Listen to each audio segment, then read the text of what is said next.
Pag-ugnay.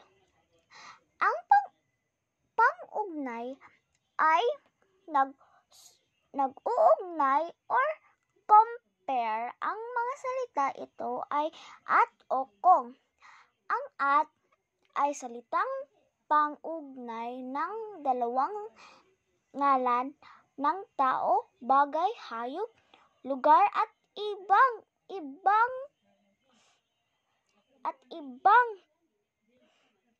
pangsalita.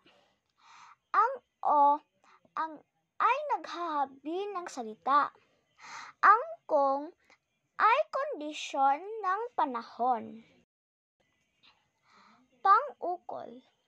Ang pang-ukol ay nagsasalita ng tao. Pang-angkop na ng at g. Ang na ay ginagamit para sa patinig. A, e, i, o, u.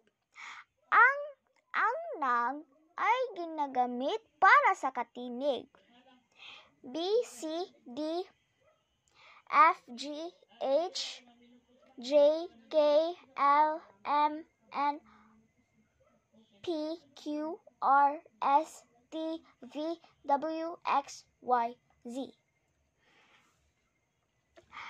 Ang G ay pinapalitan mo kung ang gana ang letrang N.